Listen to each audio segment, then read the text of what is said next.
నమస్తే.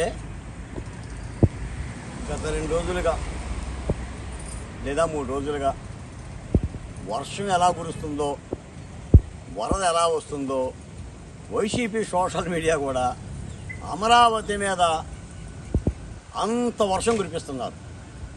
సాధారణంగా వరుణదేవుడేమో ఒక 4 కడవలు నీళ్లు గుమ్మితే వీళ్ళు ఇంకొక 4 కడవలు నీళ్లు గుమ్మే ప్రయత్నం చేస్తున్నారు. అమరావతి మునిగిపోయింది, అమరావతి మునిగే పోయింది, అక్కడ ప్రజలందరూ కూడా పడవలు వేసుకొని ఇల్లు వదిలి ఎక్కడికో వెళ్ళిపోతున్నారు, మేము ఆహార పొట్లాలు అందిస్తున్నాం, ప్రభుత్వం మాత్రం ఆహార పొట్లాలు అందించలేదని చెప్పేసిన పద్ధతిలో వైసీపీ సోషల్ మీడియా, దాని పేరేంటంటే వైసీపీ డూడు బసవన్నల మీడియా చేస్తున్న ప్రచారం. ఈరోజు నేను ప్రజారాజధాని అమరావతి సచివాలయం దగ్గర ఉన్నాను.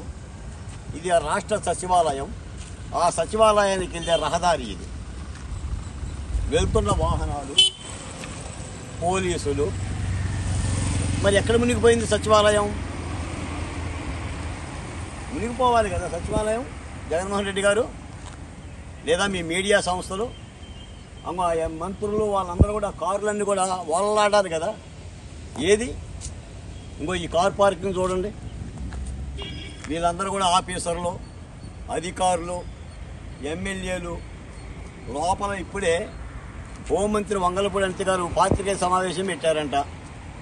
హైకోర్టుకి వెళ్ళొచ్చా, మా భవనాల దగ్గరికి వెళ్ళొచ్చా అంటే 50,000 ఎకరాలు ప్రభుత్వం సేకరించి కంప చెట్లు తొలగించి బాగు చేస్తే చాలల్లోకి నీళ్లు రావా గాంధీ గారు? చాలల్లోకి నీళ్లు రావా? కాలుకి తడి అంటదా? అసలు అమరావతి కాదు, రాష్ట్రంలో ఏ చాలల్లో నీళ్లు లేవు. మొన్న మధ్య నేను అమెరికా పోతే టెక్సాసే కొట్టుకుపోయింది. మరి దాన్ని ఏమంటారు అంటే రాష్ట్రంలో ఎక్కడా పులివెందులకు నీళ్లు రావా? జగన్మోహన్ రెడ్డి గారికి అసలు నీరు గురించి తెలియదా? మీకు అంబటి రాంబాబు గారు మాట్లాడినారా గాంధీ గారు? అంబా అంటూ ఇంతలోతు నీళ్ళల్లో నీళ్ళు ఉన్నాయంట అమరావతిలో. ఇప్పుడు నువ్వు ఎంత ఉన్నావు?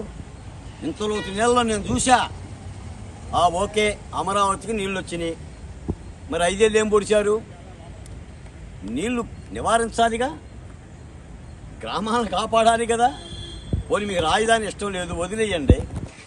మీ ఎమ్మెల్యే ఇక్కడ ఉన్నాడుగా, ఆ గ్రామాలకు ఏదైనా చేయాలిగా, నీళ్లు మలపాలి కదా. అంటే ఇంత కుచితమైన నిందా ప్రచారం ఎంత దుర్మార్గంగా చేస్తున్నారంటే నిజంగా మనిషి అన్నవాడు లేదా కుడి చేతి అన్నం తినేవాడు చేసే మాటలు కావు. అమరావతి మునిగిపోవడం మాది అమరావతి. నేను ఈ రోజున వెలగపొడి, మందడము, తెరకట్ట మీదగా ఆఖరికి తాడేపల్లిలో జగన్మోహన్ రెడ్డి గారి ఇంటి మీదగా వచ్చాను నేను. మరి జగన్మోహన్ రెడ్డి గారి ఇల్లు కూడా మునిగిపోలేదు వరలక్ష్మి గారు.